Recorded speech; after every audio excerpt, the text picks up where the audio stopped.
Buenos días, hermanos. Alegría de ver a amigos de toda la vida. Bueno, no toda la vida, de hace unos años atrás. Lindo tenerles acá, ¿no? Y ver cómo el tiempo avanza y crecen. Y uno dice, cuando uno era pequeño y venía la tía que no veías, y la tía te decía, ¿cómo ha crecido el muchacho? Y uno se sentía todo, ¿no? Y uno hace lo mismo ahora, ¿no? Porque es increíble cómo va pasando el tiempo. Bienvenidos también los que nos están visitando hoy día. Para los que ustedes, los que están visitando, quiero que sepan que cuando empezó la pandemia, nos quedamos en casa, la iglesia continuó reuniéndose cada domingo en forma virtual. Y entonces decidimos empezar a estudiar el libro de los Salmos. Y cada domingo estudiamos un salmo diferente. Y entonces hemos ido avanzando, cada salmo hemos tocado, no nos hemos saltado ninguno, porque a veces cuando leemos los salmos, hay unos salmos que son muy bonitos, ¿no? Y uno los repite y los repite y los repite. Pero hay salmos que a veces uno los lee y dice, uy, ¿y esto para qué sirve, no? ¿Para qué lo pusieron en la Biblia, verdad? Pero resulta que no, nosotros hemos tocado todos los salmos de la Biblia. Y en este momento nos encontramos en el Salmo 94.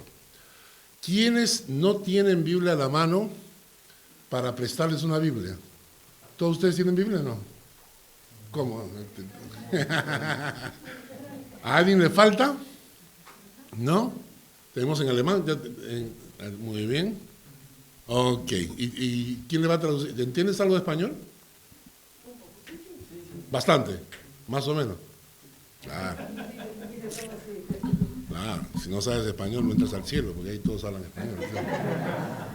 Entonces, bueno, para repasar un poco, para que estemos en contexto, la semana pasada estudiamos el Salmo 93. El Salmo 93 es un salmo profético que nos habla acerca de la venida del Rey. El Rey ya viene, cantamos esa canción. Y hay un texto que leímos que está en Primera de Juan 2:28, ¿no? Que dice, Primera de Juan 2:28, y ahora, hijitos, permaneced en Él, para que cuando se manifieste tengamos confianza, para que en su venida no nos alejemos de Él avergonzados. ¿Eh? Qué pasaje para fuerte y para chocante, ¿no? Nos dice, permaneced en Él. La palabra permanecer, manténganse cerca de Dios, manténganse cerca de Jesús, para que cuando Jesús se manifieste por segunda vez, tengamos confianza, para que en su venida no nos alejemos de Él avergonzados. Es como uno hace las cosas correctamente, ¿no? Y entonces estás en tu trabajo, haces las cosas bien, y cuando viene el jefe para controlar, tú sabes que has hecho las cosas bien y no tienes nada que temer, ¿verdad? Pero si las has hecho mal, te escondes, tienes miedo. Entonces lo mismo dice acá, Jesús viene por segunda vez, va a pisar esta tierra por segunda vez. Esta vez no viene como siervo sufriente, sino viene como rey. Quiere decir que esta vez no lo va a crucificar nadie. Esta vez viene como rey. Y decíamos que teníamos que tener a Jesús como rey en el corazón. Y les enseñamos un cuadrito. A ver. Ahí está. Les enseñé un cuadrito de qué significa tener a Jesús como rey, ¿no? Grandeza, según el Salmo 93. Magnificencia, cuando tú exaltas a Dios, cuando tú engrandeces a Dios en tu corazón. Poder, cuando Dios tiene poder y obra en tu vida, cuando te transforma el carácter, gran milagro de Dios. Trono, la soberanía de Dios. Y por último, firmeza, la estabilidad que provee tener a Dios como rey en tu corazón. Si quieren escuchar esta prédica, la tienen en el internet, Salmo 93. El Salmo 94 nos cambia completamente el esquema. ¿Por qué? ¿Qué pasa hasta cuando el Señor venga? ¿Qué va a pasar en esta tierra hasta que el Señor vuelva por su iglesia? Y dice la Biblia que literalmente las cosas se van a deteriorar. El mundo, la moral, el planeta en sí, se va a ir deteriorando cada vez más. Y van a aflorar personas que tienen como esa maldad restringida, reprimida, hasta que sienten libertad de expresarse. En Estados Unidos hubo un presidente, el presidente anaranjado, es el presidente anaranjadito, que obviamente era racista. O sea, era obvio que él era racista y que la gente racista se sentía respaldada por él. Y entonces, ¿qué pasó durante su mandato? Cuando la gente se sintió respaldada, comenzaron a aflorar esos sentimientos racistas reprimidos que tenía esa gente y comenzaron a darse en la calle a reacciones realmente racistas, ¿no? Esa que la gente no quería escuchar a otros hablar español, se amargaban cuando otros hablaban español, comenzaban a gritarlos, vete a tu país de vuelta, etc. Y eso es lo que va a ocurrir.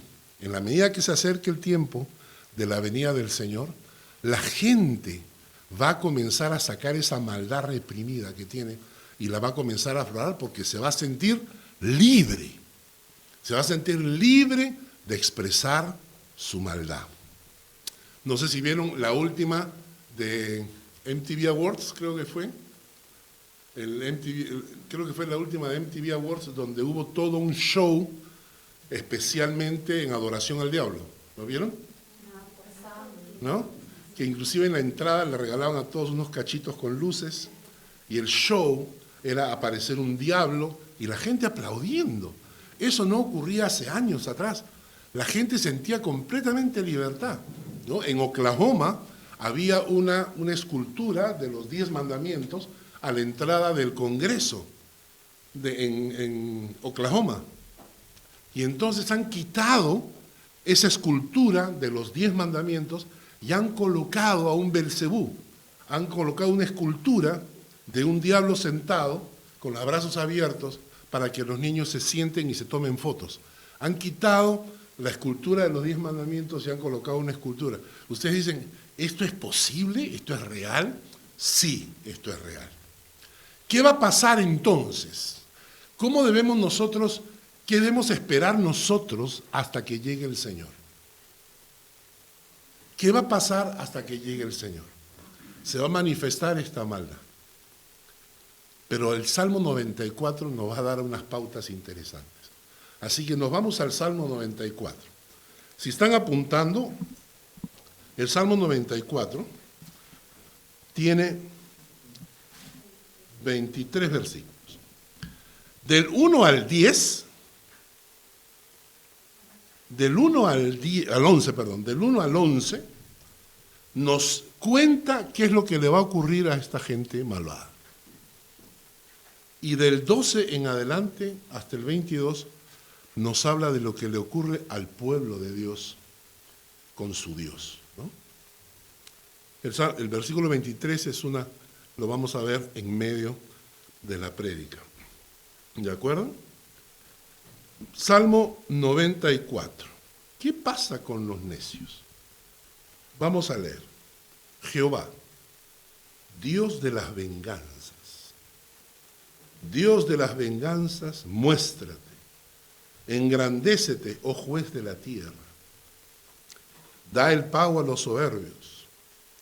¿Hasta cuándo los impíos? ¿Hasta cuándo, oh Jehová, se gozarán los impíos? ¿Hasta cuándo pronunciarán, hablarán cosas duras y se vanagloriarán todos los que hacen iniquidad? A tu pueblo, Jehová, quebrantan y a tu heredad afligen. Y a la viuda y al extranjero matan, y al huérfano quitan la vida.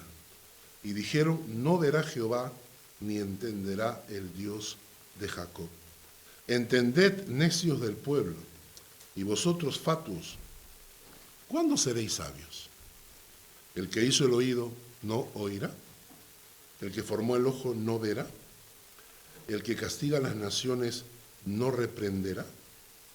¿No sabrá el que enseña al hombre de la ciencia? Jehová conoce los pensamientos de los hombres, que son vanidad.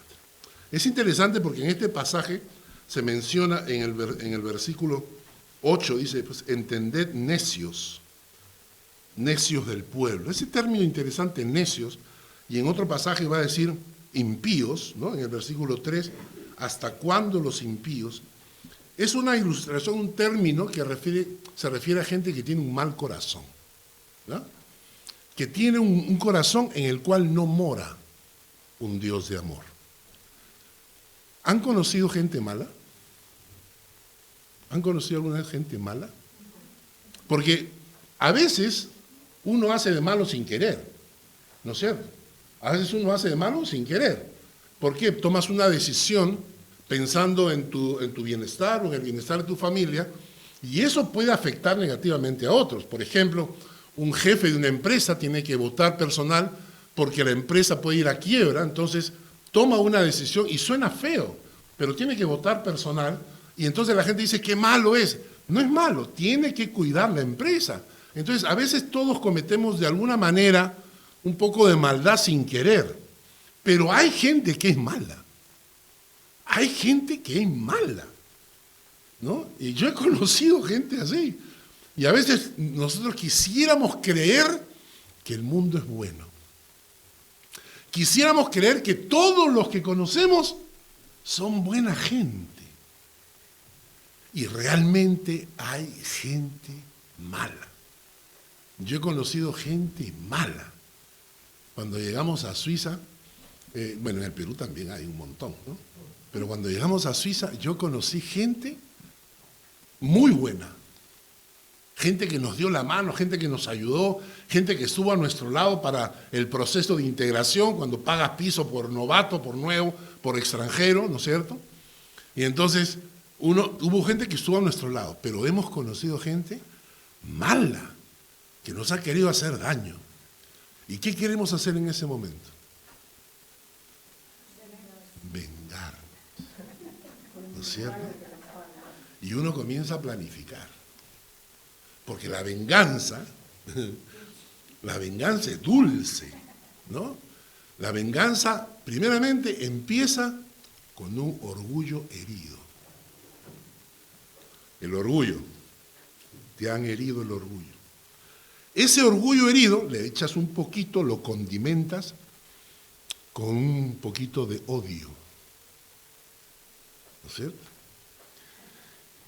Y a ese odio hay que añadirle, hay que sazonarlo con maldad planificada.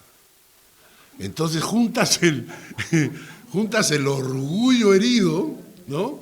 El odio reprimido y la maldad planificada. Pero para que salga el plato perfecto, así para cocinarlo perfecto, necesitas paciencia. Entonces, porque dicen que la venganza se sirve en un plato frío, ¿no? Y entonces en algún momento nosotros queremos vengarnos, ¿no? ¿Qué hacemos como cristianos? ¿No? Tú te pones a orar y dices, no, yo no me voy a vengar porque yo soy cristiano. Pero cuando te mueras, te vas a ir al infierno, ¿no? Y yo voy a estar en el cielo mirándote cómo te quemas. O sea, la venganza es una actitud que destruye el alma. Todos queremos vengarnos porque creemos que de la venganza obtenemos satisfacción. Pero no, lo que obtienes es tu autodestrucción emocional. ¿De acuerdo? Y es interesante que cuando el Salmo empieza, dice lo siguiente, versículo 1, Jehová, Dios de las venganzas, dice. Dios de las venganzas, muéstrate. Engrandécete, oh juez de la tierra, y da el pago a los soberbios. Son dos títulos que se le atribuyen a Dios. El primero, Dios de las venganzas. Y el segundo, juez de la tierra. Pero obviamente, cuando leemos este texto, decimos, ¿cómo puede ser posible que a Dios se le llame Dios de las venganzas? O sea, estamos hablando de que Dios tiene estos sentimientos, que Dios agarra y dice, ah, tú le has hecho daño a mi hijo, ahora vas a ver, me voy a vengar de ti. Dios no tiene esos sentimientos, obviamente, ¿no? Dios no tiene esos sentimientos de orgullo, soberbia, heridos, no tiene esos sentimientos de odio reprimido, no tiene esos sentimientos de maldad planificada. Entonces, ¿por qué utilizan el término Dios de las venganzas? Tenemos que ir al hebreo para estudiar la palabra venganzas y ahí se nos abre la luz. Porque el término venganza en hebreo significa retribución, que es diferente. Entonces es Dios de las retribuciones. Dios que paga a cada uno según su obra. Y lo interesante es que el autor del Salmo, porque el Salmo 94 no lo escribe David, sino es un salmo anónimo, no sabemos quién lo escribió, añade al Dios de las venganzas, añade en el versículo 2, oh juez de toda la tierra. En otras palabras, lo que el salmista está diciendo es, Señor, tú que eres absolutamente justo, porque eres juez. Señor, tú que eres absolutamente justo, encárgate de retribuir a los malvados que me han hecho daño. Y entonces, dice la Biblia, cuando Dios dice el texto, mía es la venganza, está diciendo, mía es la retribución, está diciendo, no te envenenes con venganza, déjame a mí que yo doy el pago. Y yo doy el pago de una manera absolutamente justa, que quizás ni tú ni yo sabemos. Y se los ilustro de una manera, ¿no? Llegas al trabajo, por ejemplo, o estás en la calle, ¿no? Y ves a una persona que se acerca, te roba el auto, te apunta con una pistola, roba el auto, se lo lleva. Entonces tú dices, a este hay que retribuirlo, hay que meterlo en la cárcel, hay que matarlo, hay que hacer lo que sea, ¿no?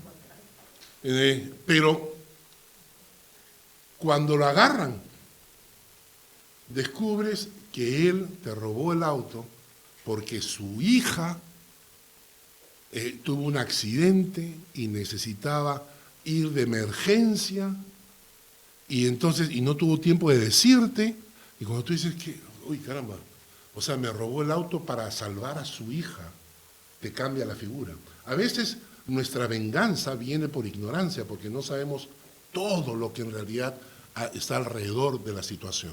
Y entonces el autor del Salmo dice, déjame a mí, dice Dios, porque yo soy el que retribuye, yo soy un juez justo, y tú libera tu corazón, suelta esa venganza que hay en tu corazón, suéltala, libérate de ese orgullo herido, libérate de ese odio reprimido, libérate.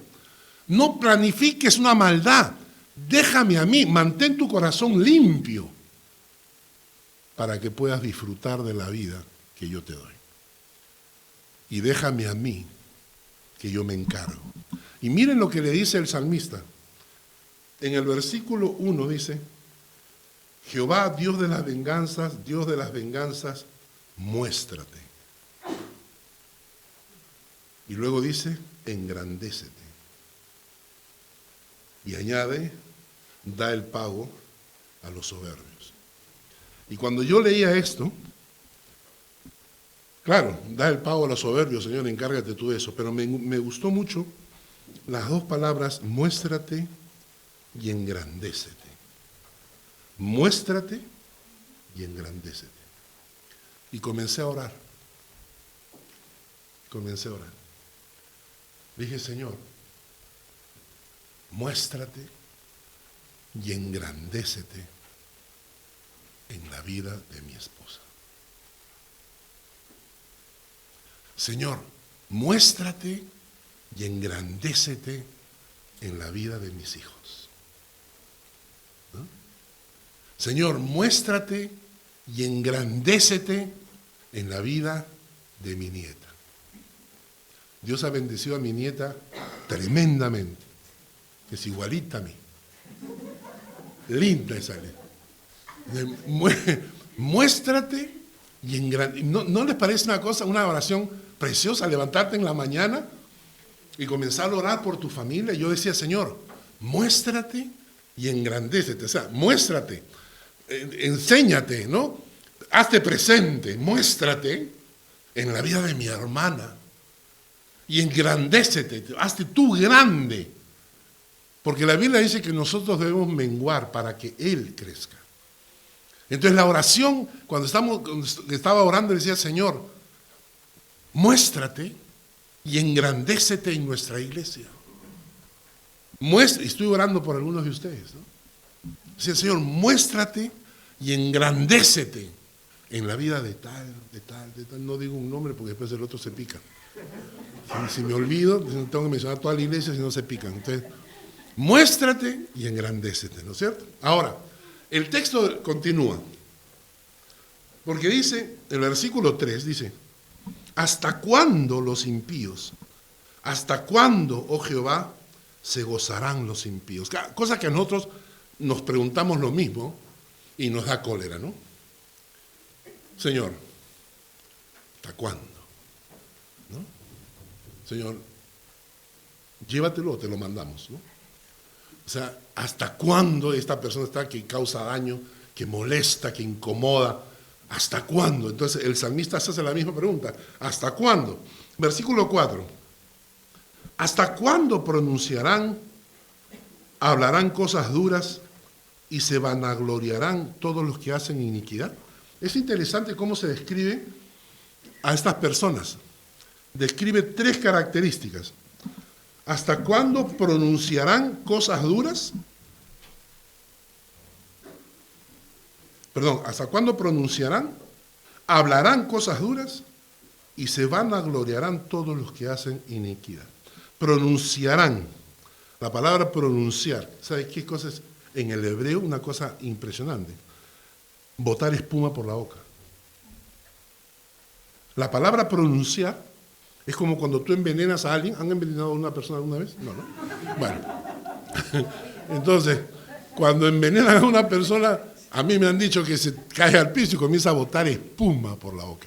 Y es interesante porque dice que esta gente malvada pronuncia, o sea, bota como espuma por la boca y luego dice, pronunciarán cosas duras. Y la palabra es palabras insolentes, arrogantes. Yo he visto en el internet cómo hay gente, no sé si saben que hay una asociación de blasfemos. La Biblia dice, Jesucristo dijo, que todo lo que digamos acerca del Hijo será perdonado, pero que digamos una blasfemia contra el Espíritu Santo, no. Es una asociación de ateos donde oficialmente hacen un reto, como en el TikTok, hacen esos retos del TikTok, y entonces salen y agarran y dicen, yo blasfemo públicamente contra el Espíritu Santo, porque no creo, porque no me importa, ¿no? Esta gente no entiende que la vida se acaba. O sea, perdieron la brújula. No saben que las almas son eternas. Son gente insolente, que no le importa hablar cosas insolentes contra Dios. Luego dice, vanagloriarse todos los que hacen iniquidad. Presumir, alardear de su pecado. Alardear de su pecado. Julio Iglesias, he tenido como 1000 mujeres. Hace poco nomás escuché el caso de un padre que hablándole a su hija le decía que no tenía mucho dinero para pagar los estudios porque tenía que mantener 6 amantes. Alardear de su pecado. Cuando un hombre alardea tanto de su masculinidad es porque duda de ella. Algo pasa cuando uno alardea demasiado que soy muy viril, de repente en el fondo dispara con 2 cañones. Entonces, alardean de su pecado, ¿no? Luego continúa diciendo, a tu pueblo quebrantan, a tu heredad afligen. Es decir, no les importa que sufra el pueblo de Dios. En estos años que hemos estado acá hemos visto eso. Hemos visto gente cómo ha disfrutado siendo piedra de tropiezo para nuestra iglesia. Teníamos la iglesia en Niedergösen, hasta que apareció esta señora, una pastora por ahí, que le ardía, le molestaba pues a los latinos, ¿no? Le molestaba a los latinos, entonces comenzó a hacernos la guerra. Le botó los cancioneros de mis hijos a la basura, le escondía los instrumentos. Hizo todo lo necesario, se llamaba pastora, hizo todo lo necesario para que salgamos de esa iglesia y al final salimos y terminamos en Dulvik. Y entonces yo digo, ¿acaso hemos hecho tanto daño como iglesia? Yo me pregunto, ¿no? ¿Es nuestra iglesia una iglesia que destruye vidas? La gente que ha pasado por nuestra iglesia da testimonio de que le hemos herido, le hemos ofendido, nos hemos aprovechado. O la gente cuenta y dice, no, fue una bendición. Escuché la palabra, me edificaron, cuidaron de mí. Porque si es así, algún día vamos a llegar a la presencia de Dios y Dios te va a decir, ¿fuiste constructor o destructor de la iglesia? ¿Apoyaste el crecimiento de la iglesia? ¿O fuiste una de esas piedras de tropiezo de mi iglesia, dice el Señor? Seguimos leyendo, ¿eh? Miren, a la viuda, al extranjero matan, a los huérfanos quitan la vida. Pero lo interesante, miren el versículo 7. Y dijeron, no verá que es una forma corta de decir, no verá Jehová, ni entenderá el Dios de Jacob. No verá Jehová, ni entenderá el Dios de Jacob. Entended, necios del pueblo, y vosotros fatuos. Una cosa interesante acá es esta. Estaba leyendo la palabra necio, porque necio y fatuo es parecido, ¿no? Necio y fatuo es parecido. Entonces, cuando pensamos en un necio, ¿en quién pensamos?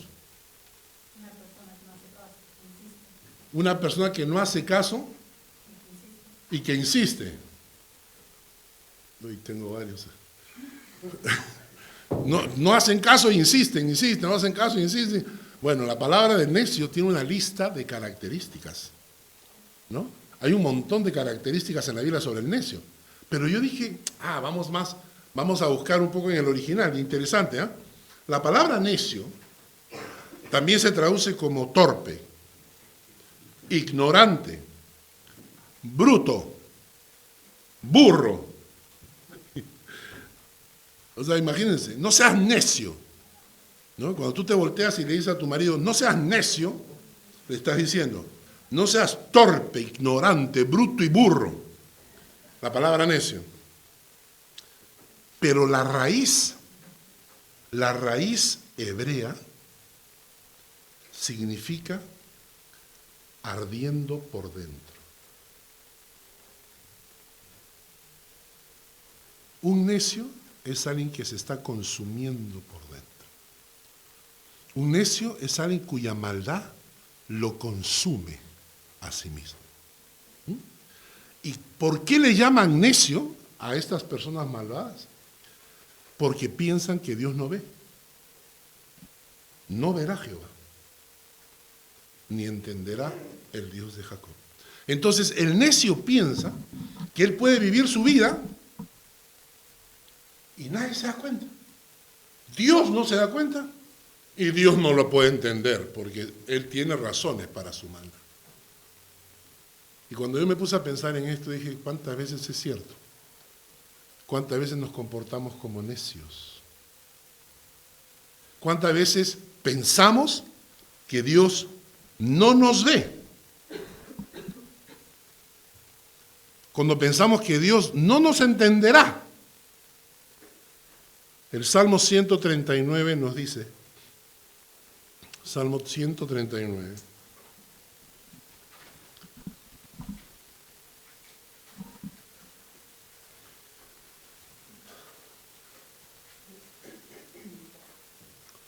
Oh Jehová, tú me has examinado y me has conocido. Tú has conocido mi sentarme y mi levantarme. Has entendido desde lejos mis pensamientos. Has escudriñado mi andar y mi reposo. Y todos mis caminos te son conocidos. Aún no está la palabra en mi lengua. Y aquí, oh Jehová, tú la sabes toda. Detrás y delante me rodeaste y sobre mí pusiste tu mano. Tal conocimiento es demasiado maravilloso para mí. Alto es y no lo puedo entender. ¿A dónde me iré de tu espíritu? ¿A dónde huiré de tu presencia? Si subiera a los cielos, allí estás tú. Y si en el Seol hiciere mi estrado, he aquí, allí tú estás. Si tomare las alas del alba y habitar en el extremo del mar, aún allí me guiará tu mano y me asirá tu diestra. Y si dijere ciertamente las tinieblas me encubrirán, aún la noche resplandecerá alrededor de mí. Aún las tinieblas no encubren de ti, y la noche resplandece como el día. Lo mismo te son las tinieblas que la luz. Por eso es que el necio se vuelve tonto. El necio se vuelve bruto. El necio se vuelve burro porque cree que puede hacer su maldad y que Dios no lo ve. Y por eso el Salmo continúa, en el versículo 9 dice, hablándole a los burros, ¿no? Dice, burrito, burrito, escucha, el que hizo el oído, ¿no oirá? Ven, brutito, brutito, ven, el que formó el ojo, ¿no te verá? El que castiga a las naciones, escuchen, y el que castiga a las naciones no te reprenderá. ¿No sabrá el que enseña al hombre la ciencia? Jehová conoce los pensamientos de los hombres, que son vanidad. ¿Qué hemos aprendido ahora? Que el Dios de las retribuciones se encargará de ejecutar el pago en forma justa para todos estos necios que piensan que Dios no los ve, que Dios no los escucha y que Dios no los entiende.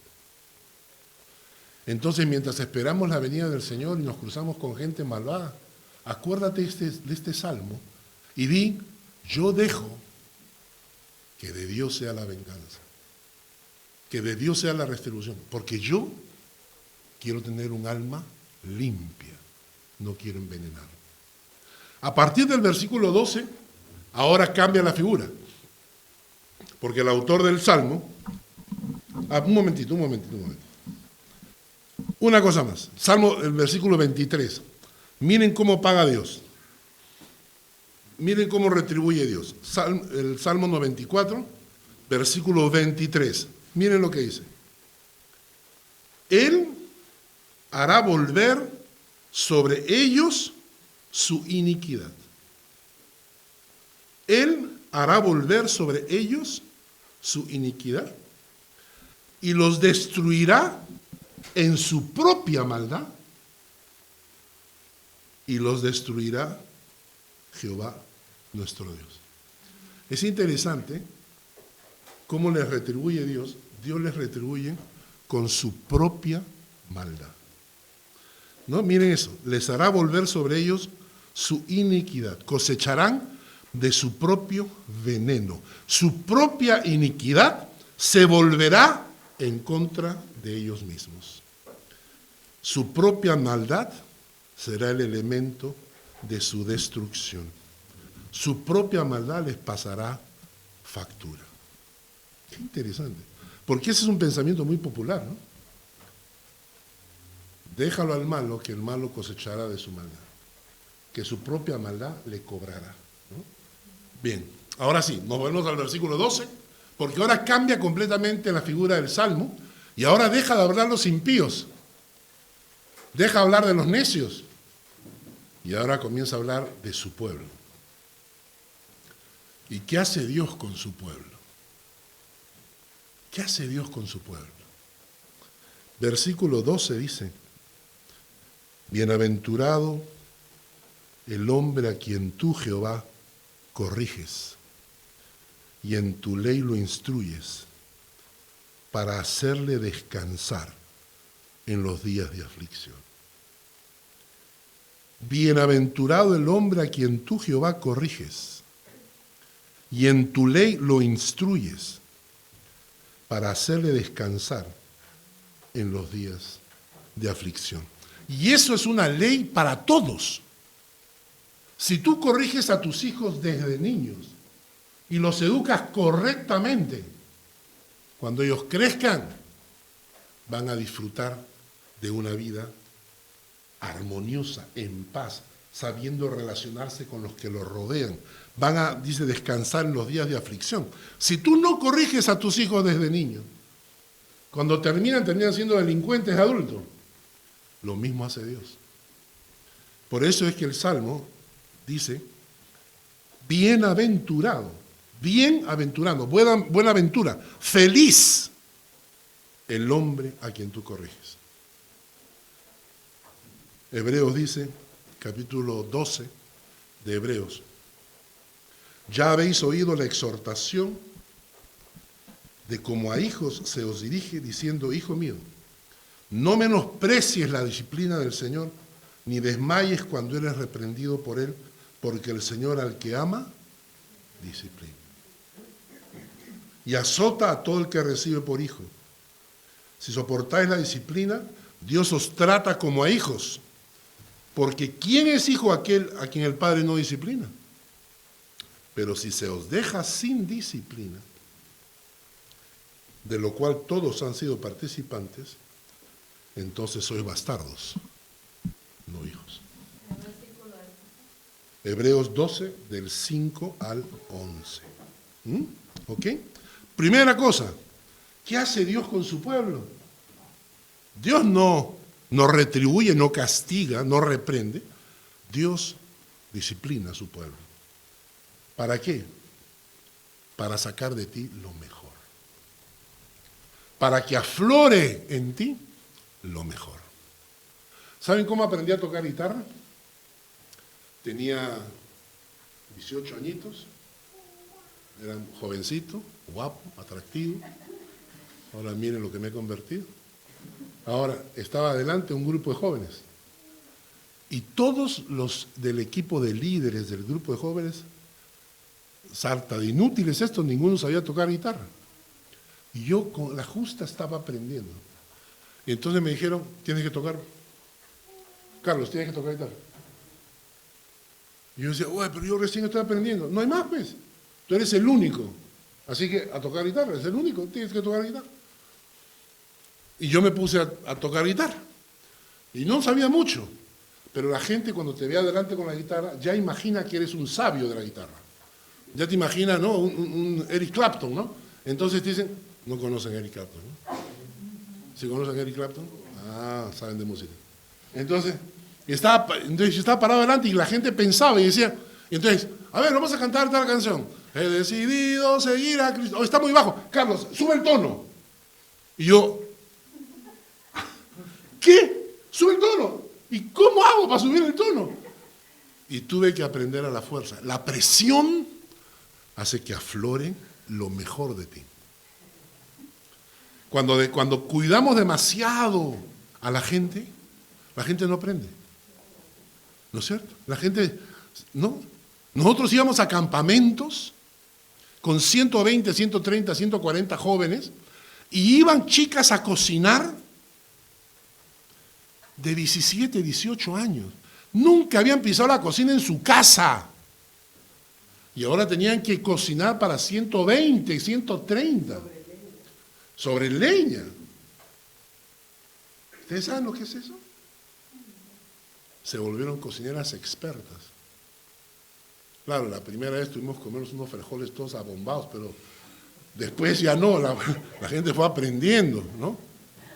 La gente fue aprendiendo.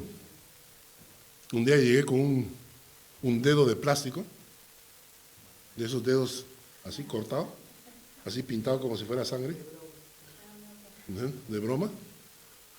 Llegué y en una olla con frijoles y lo metí. Y entonces dije, a alguien se va a dar cuenta, pues, no, a alguien le va a tocar, ¿no? Y entonces, el chiste, ¿no? Y entonces cuando terminaron, se acabó la olla, yo le dije a la gente, ¿no? Oye, por si acaso se me ha caído un dedo, ¿ah? Me he cortado y medio dedo se me ha caído en la olla, ¿no? Y todo el mundo, ¡ah, qué gracioso! A alguien que lo encuentre, oye, no lo encontraron. No sé si se derritió con el frijol o se lo comieron como un pedacito de chancho, no sé. Pero la presión del campamento hacía que la gente aprendiera. Y eso es lo que pasa cuando Dios disciplina. Cuando Dios te disciplina, hace que aflore de ti lo mejor de tu fe. Rapidito, se nos va el tiempo. Miren más. En el versículo 14 dice, miren.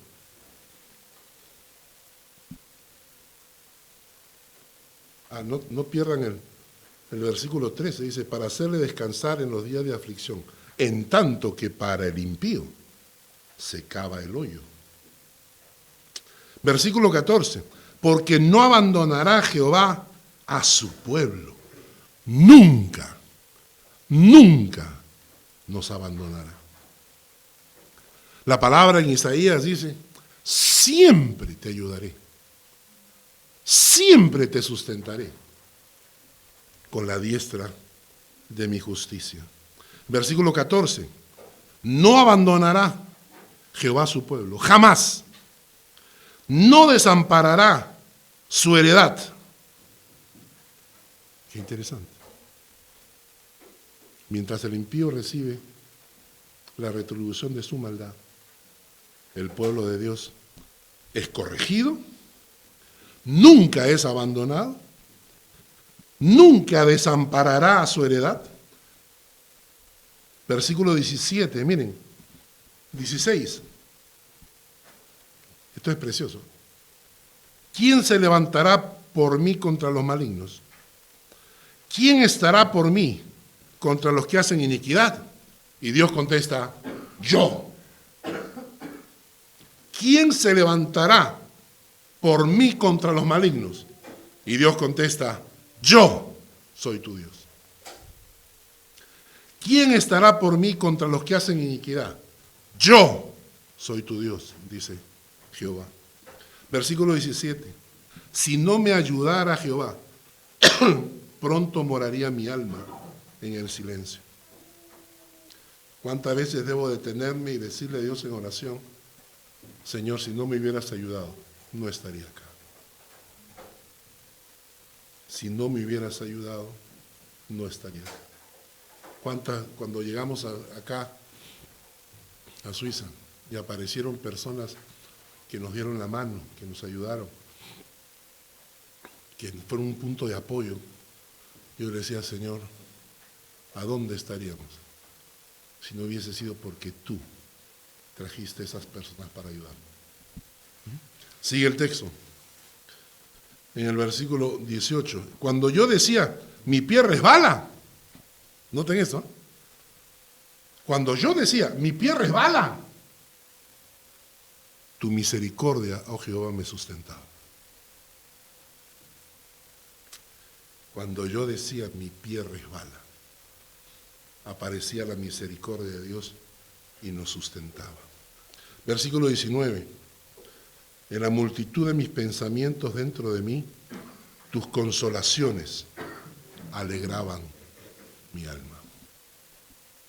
Versículo 22, mas Jehová me ha sido por refugio y mi Dios por roca de mi confianza. Cuando terminé de preparar la prédica, comencé a orar y le decía, Señor, trátame como a tu pueblo. Señor, si hay algo en mí malo, corrígeme, por favor. Corrígeme, para que brote en mí lo bueno que has puesto en mi corazón. Señor, nunca me abandones. Señor, nunca me desampares. Señor, levántate tú contra mis enemigos. Levántate tú contra los que hacen iniquidad. Señor, ayúdame. Señor, susténtame con tu misericordia. Señor, alegra mi alma con tu consuelo. Señor, sé mi refugio. Señor, sé mi roca de confianza. Hasta que el Señor venga, yo quiero ser pueblo de Dios. Porque yo quiero que Él me cuide de esta manera.